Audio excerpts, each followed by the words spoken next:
मंगलम student के YouTube channel पर आप सभी का स्वागत और अभिनंदन है। कैसे हो बच्चों? उम्मीद करते हैं एकदम स्वस्थ होंगे और ज़बरदस्त होंगे। ठीक है, आज का जो विशेष टॉपिक पे चर्चा करने वाले हैं, खासकर एलगी के, मैंने आपको इसके पहले प्लांट किंगडम के बारे में मैंने डिटेल में चर्चा किया था। और उसके बाद आज का जो टॉपिक है वो एक्सरसाइज का है। किसका है? एक्सरसाइज का। तो यहाँ पे हम समझेंगे कि जो आपके एक्सरसाइज में जो सॉल्यूशन दिया गया है, क्या उसी के बारे में आज हम लोग चर्चा करेंगे कि इस प्रश्न का क्या सलूशन होगा। और कुल 11 क्वेश्चन है और जिसपे हम डिटेल में आज चर्चा करेंगे। और आपको क्या करना है कि एक रफ कॉपी आपको अपने पास रखना है और वहाँ पे आपको ध्यान रखिएगा, वहाँ पे आपको क्या करना है कि पॉइंट टू पॉइंट एक एक क्वेश्चन का एक एक सोल्यूशन स्टेप बाय स्टेप आपको लिखते चलना है। ठीक है, तो चलिए देखते हैं। और पहला क्वेश्चन पे चलने से पहले हम आपको बता दें कि जो बच्चे हमारे चैनल पे फर्स्ट टाइम हैं वो चैनल को सब्सक्राइब कर दें, बेल आइकन को दबा दें ताकि नोटिफिकेशन आपको बराबर मिलता रहे। ठीक है, और ये जो क्लास है शाम को 5 बजे एनसीईआरटी लाइन बाय लाइन का जो मैंने कॉन्सेप्ट स्टार्टअप किया है, आज हम उसी पे चर्चा कर रहे हैं और उसके एक्सरसाइज को। तो चलिए देखते हैं पहला क्वेश्चन क्या कह रहा है। What is the basis of classification of algae? Algae का जो क्लासिफिकेशन है उनका क्या आधार बनाया गया था? तो मैं आपको बता दूं कि algae are the classified based on the pigment. किसके आधार पर? Based on pigment, composition, reserve food material and types of flagella. इसको आपको ध्यान रखना है कि कौन सा पॉइंट कहाँ पे क्या कहा जा रहा है। पहली चीज कि एल्गी का जो क्लासिफिकेशन था वो किसके आधार पर किया गया था? पिगमेंट के आधार पर। क्योंकि मैंने जब पिगमेंट आपको बताया था तो 3 कैटेगरी मैंने बताई थी। एक कैटेगरी मैंने बताई थी फियोफाइसी बताया था, रोडोफाइसी बताया था, फियोफाइसी, रोडोफाइसी और फियोफाइसी रोडोफाइसी के में जो पिगमेंट्स की अगर हम बात करें तो वहाँ पे पिगमेंट सब में अलग अलग थे। कौन कौन से? एक था क्लोरोफाइसी। जबकि क्लोरोफाइसी मैंने आपसे चर्चा किया था, क्लोरोफाइसी में ग्रीन कलर का जो उनकी जो लीव्स होते हैं वो कैसे थे? कलर थे। जबकि रोडोफाइसी में जो पिगमेंट मिलता था वो कैसा था? रेड कलर का था। जबकि फियोफाइसी की बात करें तो फियोफाइसी में जो पिगमेंट मिला था वो ब्राउन कलर का था। ठीक है, और इसके बाद इनके रिजर्व फूड और इनके मटेरियल और इनके साथ साथ फ्लैजिला, इन सभी के आधार पर एल्गी का क्लासिफिकेशन किया गया था। इसके साथ आगे की तरफ चलते हैं और अगला क्वेश्चन क्या है देखते हैं। अगले क्वेश्चन की बात करें तो when and where does the reduction division takes place in the life cycle of liverwort, a moss, fern, gymnosperm और एंजियोस्पर्म? ध्यान रखिएगा, इन सभी में रिडक्शन डिवीजन क्या होता है, कब होता है और मियोसिस की प्रक्रिया यहाँ पे कब होती है, खासकर इन ये जो आपको दिए गए हैं। ठीक है, लीवरवर्ट के मॉस, फर्न, जिम्नोस्पर्म और एंजियोस्पर्म। यहाँ पे सबसे पहले हम लोग देखेंगे कि रिडक्शन डिवीजन का मतलब मियोसिस, और ये कब होता है? ध्यान रखिएगा, लीवरवर्ट में तब होता है जब स्पोर का फॉर्मेशन होता है। कब होता है? लीवरवर्ट में तब देखने को मिलेगा जब यहाँ पे स्पोर का फॉर्मेशन होगा तब। ठीक है, इस बात को आपको ध्यान रखना है। पहला क्वेश्चन ये, लीवरवर्ट में जब स्पोर का फॉर्मेशन होता है तो उस टाइम यहाँ पे मियोसिस होती है। ठीक है, दूसरी मॉस, फर्न और ड्यूरिंग माइक्रोस्कोप। ध्यान रखिएगा, जब मॉस फर्न की बात करें तो वहाँ पे कब होता है? जब पॉलन ग्रेन होते हैं, पॉलन ग्रेन में मियोसिस होता है। और ये जो जो पॉलन ग्रेन है ये एक्ट एज रिप्रेजेंट करते हैं अपने आप को मेल गैमेटोफाइट की तरह। ठीक है, और यहाँ पे दूसरा, and the mega spore formation in the gymnosperm and angiosperm. और जिम्नोस्पर्म एंजियोस्पर्म की बात करें तो वहाँ पे भी आपको ये कैरेक्टर, खासकर पोलन ग्रेन क्योंकि अभी मैंने आपको बताया था कि साइकस जिम्नोस्पर्म की बात कर लें या एंजियोस्पर्म की बात करें, तो जिम्नोस्पर्म मैंने आपको क्या बताया था कि जिम्नोस्पर्म एक ऐसा कैरेक्टर जो नेक्ड होता है, जहाँ पे दो तरीके के स्पोर्स बनते हैं और इन्हें हेट्रोस्पोरस कहते हैं।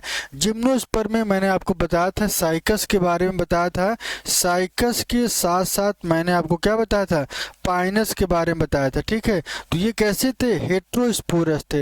हेट्रोस्पोरस में दो कैरेक्टर बनेंगे, एक बनाएगा मेल गैमेटोफाइट को, जबकि दूसरा जो है फीमेल को बनाता है। ठीक है, और मेल और फीमेल की अगर हम बात करें तो मेल जो है ये कहाँ से बनता है, स्पोरोफिल से, स्पोरोफिल से बनता है, और यही स्पोरोफिल क्या बनाता है, माइक्रोस्पोरेंजिया बनाता है। क्या बनाता है, माइक्रोस्पोरेंजिया बनाता है, और यही माइक्रोस्पोरेंजिया से जब ये रिड्यूस्ड होते हैं तो यहीं से पॉलन ग्रेन का फॉर्मेशन होता है। किसका होता है, पॉलन ग्रेन, और ये रिप्रेजेंट करता है मेल गैमीट को, और ये फीमेल के साथ फर्टिलाइज करेगा, जाइगोट बनाएगा और फिर एम्ब्रियो का फॉर्मेशन करता है। ठीक है, तो यहाँ पे आपको ध्यान देना है कि मेल पॉलन ग्रेन और मेगा स्पोर, ये जो कॉम्बिनेशन आपको सब जगह दिखाई दे, खासकर मॉस की बात कर लीजिए, फर्न की बात कर लीजिए। ठीक है,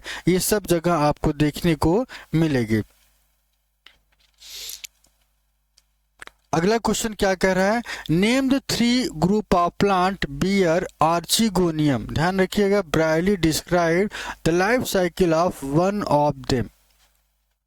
आपको उस ग्रुप के बारे में बताना है जहाँ पे आर्चिगोनियम आपको देखने को मिला। जैसा कि मैंने आपको अभी टॉपिक डिस्कस किया था प्लांट किंगडम का, तो वहाँ पे मैंने आपको ये बताया था कि ब्रायोफाइटा, टेरिडोफाइटा और जिम्नोस्पर्मा। ध्यान रखिए, ब्रायो, टेरिडो और जिम्नो, ये दोनों 3 कैरेक्टर हैं। एक ये है, दूसरा टेरिडोफाइटा है, और तीसरा क्या है, जिम्नोस्पर्म है। और इन 3 कैरेक्टर की अगर हम बात करें तो एग्जाम्पल इन ब्रायोफाइट, ब्रायोफाइट की अगर हम बात करें तो ये जो ब्रायोफाइटा का जो कैरेक्टर होता है ये पूरी तरीके से डोमिनेंट गैमेटोफाइट नेचर दिखाता है, जबकि इनकी अगर स्पोरोफाइट की बात करें तो ये डिपेंडेंट स्पोरोफाइट होते हैं। ठीक है, और दूसरा अल्टरनेशन ऑफ जनरेशन, मतलब आर्चिगोनिया की अगर हम बात करें तो कौन कौन से ग्रुप हैं, ब्रायो, टेरिडो और जिम्नो। यहाँ पे ब्रायोफाइटा का क्या कैरेक्टर है,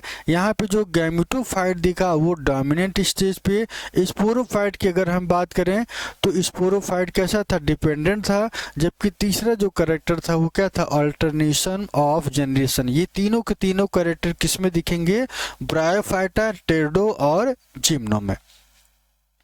अगला पॉइंट क्या कह रहा है, अगला पॉइंट देखिएगा, अगला पॉइंट ये कह रहा है कि mention the ploidy of the following protonemal cell of a moss. यहाँ पे आपको ध्यान रखना है कि primary endosperm nucleus in dicot, dicot में न्यूक्लियस का जो प्राइमरी इंडोस्पर्म है वो कहाँ पे देखने को मिलेगा, लीफ सेल ऑफ मास, ध्यान रखिएगा वहां पे आपको दिखेगा, और prothallus cell of fern and gemma cell in Marchantia, और meristem cell of monocot, ovum, liverwort और जाइगोट और फर्न। यहाँ पे आपको ये बताना है कि प्लॉइडी कंडीशन कहाँ पे आपको दिखनेगी। ठीक है, तो चलिए देखते हैं एक एक जवाब। यहाँ पे जवाब ये कह रहा है कि जो प्रोटोनीमल है, प्रोटोनीमल जो कंडीशन है, प्रोटोनीमल कंडीशन कैसी होती है, ये हैप्लॉइड होती है। ठीक है, जबकि प्राइमरी एंडोस्पर्म न्यूक्लियस की बात किया जाए, ये बहुत पूछा जाता है क्योंकि ये कंफ्यूज करता है कि प्राइमरी एंडोस्पर्म का जो न्यूक्लियस होता है वो किस फॉर्मेट में मिलेगा। तो ऑप्शन में हैप्लॉइड, डिप्लॉइड ये भी आपको देखने को मिल सकता है, लेकिन आपको सही क्या करना है, ये ट्रिप्लॉइड कंडीशन में आपको देखने को मिलेगा। अगला लीफ सेल ऑफ मास की बात करें तो ये भी हैप्लॉइड नेचर में आपको देखने को मिलेगा। प्रोथैलस ऑफ फर्न की बात करें तो ये भी हैप्लॉइड दिखेगा। गेमा सेल ये भी हैप्लॉइड नेचर में। मैरिस स्टेम सेल ये भी डिप्लॉइड कंडीशन में, जबकि ओवम की बात करें तो ये हैप्लॉइड होगा, और जाइगोट फ्यूजन के बाद डिप्लॉइड हो जाता है। ठीक है, तो इसका एक चार्ट बना लीजिए और इसको अपने ऑन पेपर आपको लिखना है, ठीक है। इसके बाद थोड़ा सा और आगे की तरफ चलते हैं। अगला पॉइंट क्या, अगला क्वेश्चन क्या है, पांचवा नंबर क्वेश्चन ये कह रहा है कि right A note on the economic importance of algae and gymnosperm. Algae और जिम्नोस्पर्म की जो इकोनॉमिकल इंपॉर्टेंस है, अगर उनकी बात करें तो कौन कौन से यहाँ पे एल्गी, ध्यान रखिएगा, एल्गी में फूड की तरह दो ऐसे कंपोनेंट हैं जिसका यूज होता है। एक होता है आपका क्या है, पोरफायरा। कौन सा है, एक है आपका पोरफायरा है, क्या है, पोरफायरा और क्लोरेला है। दूसरा हाइड्रोकोलाइड, ध्यान रखिएगा, हाइड्रोकोलाइड की तरह दो कंपोनेंट हैं, एक आपका एगार है और दूसरा जो है एल्गिन है, ठीक है। इसके बाद बायो फर्टिलाइजर की तरह भी इनका प्रयोग किया जाता है और ये क्या करते हैं, ऑक्सीजन का प्रोडक्शन करते हैं। क्या करते हैं, ऑक्सीजन का प्रोडक्शन भी करते हैं, खासकर एल्गी। क्यों, क्योंकि आप जानते हैं कि एल्गी जो है फोटोसिंथेटिक होता है और यदि ये फोटोसिंथेटिक है तो CO2 को कंज्यूम करेगा और CO2 कंज्यूम करके ऑक्सीजन को ये क्या करता है, रिलीज करेगा। इसके बाद जिम्नोस्पर्म देख लीजिएगा, जिम्नोस्पर्म का क्या यूज है, पाइनस के बारे में मैंने बताया था, दो ही स्पीसीज हैं, एक साइकस है और दूसरा पाइनस है। यहाँ पे दो ही इंपॉर्टेंट है। तो पाइनस का जो यूज किया जाता है वो टिम्बर के फॉर्मेट में यूज किया जाता है, ठीक है। और रेजिन के फॉर्मेट में यहाँ पे ध्यान रखिए, resin, ephedrine, ornamental, use source of the food seed of cycas. जो सीड का जो साइकस का जो सीड होता है वो ऑर्नामेंटल की तरह भी यूज किया जाता है। तो ये भी आपको ध्यान रखना है, टिम्बर, रेजिन और एफेड्रिन और ऑर्नामेंटल की तरह इनका यूज करते हैं, ठीक है। और ये साइकस के सीड जो हम लोग फूड की तरह भी यूज किया जा सकता है। इसके बाद थोड़ा सा और आगे की तरफ चलते हैं। अगला पॉइंट क्या है, both gymnosperm and angiosperm bear seed, then why are they classified separately? Gymnosperm के बारे में मैंने आपको बताया था कि जिम्नोस्पर्म एक ऐसा सीड जो नेक्ड होता है, जिनके ऊपर कोई कवरिंग देखने को नहीं मिलती है। क्या मिलता है, नेक्ड सीड मिलेगा, नॉट इनक्लोज्ड इन फ्रूट, और ये फ्रूट में पूरी तरीके से क्या होता है, नॉट इनक्लोज्ड इन फ्रूट, और ये फ्रूट में पूरी तरीके से बंद नहीं होता है। जबकि एंजियोस्पर्म की बात करें तो एंजियोस्पर्म का सीड भी कवर होगा और कवरिंग होने के साथ साथ जो इसमें फ्रूट मिलेगा वो भी क्या होता है, कवर्ड हो। क्यों, क्योंकि फ्रूट के ही अंदर क्या मिलता है, सीड मिलता है। और सीड कहाँ से मिलता है, ये आपको देखना है कि फ्लावर से फ्रूट और फ्लावर से फ्रूट और फ्रूट से ही सीड का फॉर्मेशन होता है। ये एक फ्लावरिंग कैरेक्टर को शो करते हैं एंजियोस्पर्मिक प्लांट। ये मैंने आपको टॉपिक में डिस्कस किया था। इसके बाद छठवां के बाद सातवें नंबर पे आते हैं। सातवां क्वेश्चन क्या है, व्हाट इज हेट्रोस्पोरी। हेट्रोस्पोरी क्या होता है, तो briefly comment on the significance to example. Heterospory मैंने आपको ये बताया था, दो शब्द आते हैं, एक है होमोस्पोरी, दूसरा है हेट्रोस्पोरू।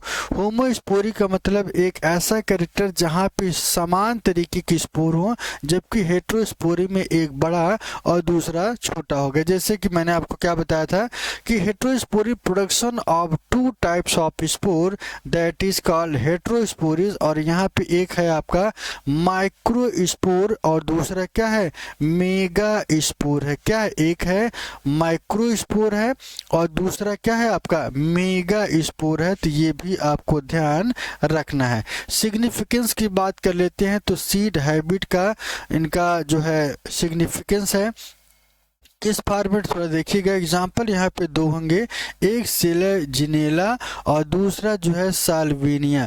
दो एग्जाम्पल हैं जो आपको याद रखना है, खासकर हेट्रोस्पोरी में। जब मैंने टॉपिक पे डिस्कशन किया था तो वहाँ पे मैंने आपको डिटेल में बताया था, क्या बताया था कि हेट्रोस्पोरी का कैरेक्टर कहाँ पे देखने को मिलेगा, ठीक है। इसके बाद थोड़ा सा और आगे अगला क्वेश्चन देख लेते हैं। अगला क्वेश्चन क्या कहता है कि explain briefly the following term suitable example के साथ आपको देना है। ठीक है, देना है।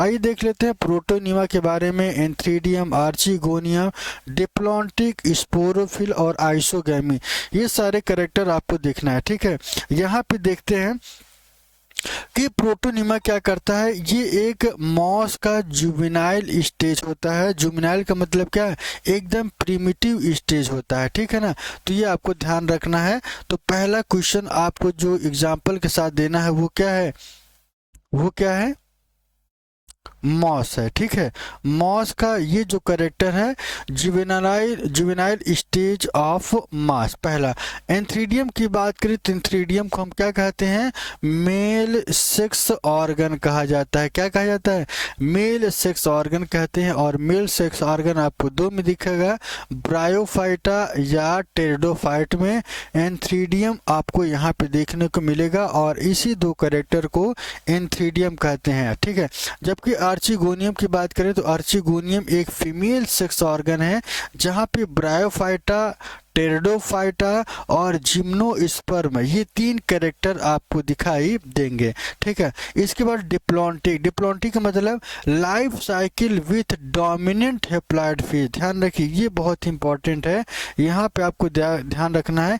जब डिप्लॉन्टिक पूछा जाए तो डिप्लॉन्टिक का मतलब क्या होगा, वो डिप्लॉयड स्टेज में होगा। किस स्टेज में, डिप्लॉयड स्टेज में। और डिप्लॉयड होगा तो किस स्टेज में, दो चीजें हैं, एक डोमिनेंट और दूसरा रिसेसिव। तो ये जो फॉर्मेट है आपको डोमिनेंट कंडीशन में देखने को मिलेगा। किस कंडीशन में देखने को मिलेगा, डोमिनेंट कंडीशन में देखने को मिलेगा। तो ये आपको ध्यान रखना है, ये एंजियोस्पर्मा में और जिम्नो में देखने को मिलेगा। इसके बाद पांचवा क्या कह रहा है कि स्पोरोफिल की बात करें तो स्पोरोफिल लीफ बियरिंग होते हैं। लीफ कैसे होते हैं, लीफ बियरिंग होते हैं और ये स्पोरेंजिया का फॉर्मेशन करते हैं। और स्पोरेंजिया किस में बनाता है, साइकस में। जबकि दूसरा करेक्टर क्या है, छठवें नंबर का, आइसोगैमी। आइसोगैमी क्या होता है, fusion of morphologically similar gamete. ध्यान रखिएगा, मैंने आपको ये बताया था कि आइसो और एन आइसो में जब भी गैमेट मिलेंगे इनकी स्ट्रक्चर चाहे मॉर्फोलॉजिकली चाहे फिजियोलॉजिकली दोनों कैरेक्टर यहाँ पे सेम दिखाई देंगे। जबकि एन आइसोगैमी की बात करें तो एन आइसोगैमी में क्या होगा, एक माइक्रो और दूसरा मेगा स्पोर दिखेगा। ठीक है, तो ये आपको ध्यान रखना है और ये जो एग्जाम्पल है ये आपको नोट कर लेना है यूलोथ्रिक्स में। ठीक है, इसके बाद आगे की तरफ चलते हैं और अगला क्वेश्चन क्या कहता है, डिफरेंट बिटवीन द फॉलोइंग। क्या अंतर है किसमें, देखिएगा यहाँ पे सबसे पहले मैं आपको बता दूं कि रेड एल्गी और ब्राउन एल्गी, लीवरवर्ट और मास, होमोस्पोरस और हेट्रोस्पोर टेरिडोफाइट में क्या अंतर है ये आपको बताना है। तो रेड एल्गी की अगर हम बात करें तो रेड एल्गी देखिएगा फाइकोएरेथ्रिन। जब रेड एल्गी पूछा जाए तो आपको कुछ नहीं सोचना है, सिर्फ आपको ये कर देना है कि फाइको और एरेथ्रिन, ये आर आपको याद रखना है। रेड जब भी पूछा जाए तो आपको फाइको एरेथ्रिन या रेड एल्गी की तरह यूज करते हैं। और इसमें फ्लोरिडियन स्टार्च, ब्राउन एल्गी की अगर हम बात करें तो ब्राउन एल्गी में क्या आपको मिलेगा, फ्यूकोजैंथिन मिलता है और लैमिनेरिन यहाँ पे इनके अंदर ये मटेरियल देखने को मिलता है। ठीक है, इसके बाद लीवरवर्ट की बात करें तो ये कैसा होता है, डॉर्सी वेंट्रल थैलस यहाँ पे मिलेगा। क्या मिलेगा, डॉर्सी वेंट्रल थैलस मिलेगा। और यहाँ पे नो पेरिस्टोम, यहाँ पे कोई भी पेरिस्टोम देखने को नहीं मिलता है। ठीक है, और मॉसेस की बात करें तो यहाँ पे लीफी गैमेटोफाइट के साथ साथ पेरिस्टोम यहाँ पे प्रेजेंट होगा। तो बड़ा बारीक अंतर है, यहाँ पे लीवरवर्ट में पेरिस्टोम नहीं है जबकि मॉस में पूरी तरीके से ये प्रेजेंट है। इसके बाद होमोस्पोरस की बात कर लेते हैं। Homosporous one type of spore, जब एक टाइप का स्पोर होगा तो उससे हम क्या कहेंगे, होमोस्पोरस, और ये एग्जाम्पल टेरिस। जबकि हेट्रोस्पोर की बात करें तो आपको सिलेजिलेना में आपको देखने को मिलेगा। तो इसको नोट करते हुए आगे की तरफ चलते हैं। अगला क्वेश्चन क्या है, अगला क्वेश्चन ये कह रहा है कि मैच द फॉलोइंग, मैचिंग कराना है कौन कौन से क्लेमाइडोमोनास, साइकस, सीलाजिनेना और स्फेगनम। तो यहाँ पे आपको ये ध्यान रखना है कि क्लेमाइडोमोनास किससे बिलोंग करता है, तो ये एक तरीके का एल्गी है। क्या है, यह एक तरीके का एल्गी है। दूसरा साइकस की बात करें तो यह एक तरीके का जिम्नोस्पर्मा है। सीलाजिनेला यह एक तरीके का क्या है, टेरिडोफाइटा है, ध्यान रखिएगा, यह एक तरीके क्या है, टेरिडोफाइटा। और इस फेगनम की बात करें तो यह एक तरीके का क्या है, मास है। क्या है, मास है। तो आपको ध्यान रखना है एल्गी, क्लेमाइडोमोनास, साइकस, जिम्नोस्पर्मा, सीलेजिनेला की बात करें तो टेरिडोफाइट, स्फेगनम की बात करें तो ये एक तरीके का मास है। अगला क्वेश्चन क्या करे, ध्यान दीजिएगा, describe the important characteristic of the gymnosperm. Gymnosperm की अगर हम बात करें, यह एक नेक्ड सीड है, ध्यान रखिएगा, इसमें कोई भी ऐसी कवरिंग नहीं मिलती है। ये वेल डेवलप्ड होता है। कैसा होता है, वेल डेवलप्ड होगा और इसमें वैस्कुलर टिश्यू पाया जाता है। ठीक है, और ये किस नेचर में, ध्यान रखिएगा, हेट्रोस्पोरस होता है, जहां पे स्पोर सिमिलर ना हो। दूसरा डोमिनेंट स्पोरोफाइट नेचर में। ठीक है, presence of cone, no flower, यहाँ पे न तो कोई फ्लावर दिखेगा और न तो कोई यहाँ पे और करेक्टर दिखेगा, बल्कि आपको यहाँ पे विंड का पॉलिनेशन, ध्यान रखिएगा, जो इसमें पॉलिनेशन होता है वो विंड के द्वारा, एयर के प्रेजेंस में ही यहाँ पे पॉलिनेशन आपको देखने को मिलेगी। ठीक है, तो यहाँ पे जितने भी एक्सरसाइज पूछे गए थे अभी तक, उन सभी को ध्यान रखिएगा, उन सभी को मैंने डिटेल में एक एक पॉइंट को मैंने समझाया। और आपको क्या करना है कि इन सारे कंटेंट को अपने नोट में लिख लेना है और डेली शाम के डेली शाम के 5 बजे आपको आना है। और 5 बजे हम आपको क्या कराने वाले हैं, ध्यान रखिएगा, 5 बजे कल से एक नए टॉपिक पे डिस्कस करेंगे जिसका नाम है एनिमल किंगडम। ठीक है, तो बहुत ही अच्छा चैप्टर है और आप ये समझेंगे कि जब पहले जो क्लास होगी वहाँ पे शब्द, सिर्फ टर्म, जितने भी टर्म हैं उनको डिफाइन करना है। ठीक है, तो आज के लिए इतना ही, फिर मिलेंगे और उसके बारे में हम लोग कल चर्चा करेंगे। तो आज इसको एक एक पॉइंट को आपको क्या करना है, नोट कर लेना है, नोट करके रिवाइज करते रहिए। ठीक है, तो आज के लिए इतना ही, बाय बाय, टेक केयर, अपना ध्यान रखिए और स्वस्थ रहिए। और फिर मिलेंगे एक ऐसे ही कॉन्सेप्ट के साथ और सभी चैप्टर के थ्योरी लाइन बाय लाइन के साथ साथ मैं एक्सरसाइज को भी फोकस कर रहा हूँ। ठीक है, तो बाय बाय, अपना ध्यान रखिए और स्वस्थ रहिए। जय हिंद।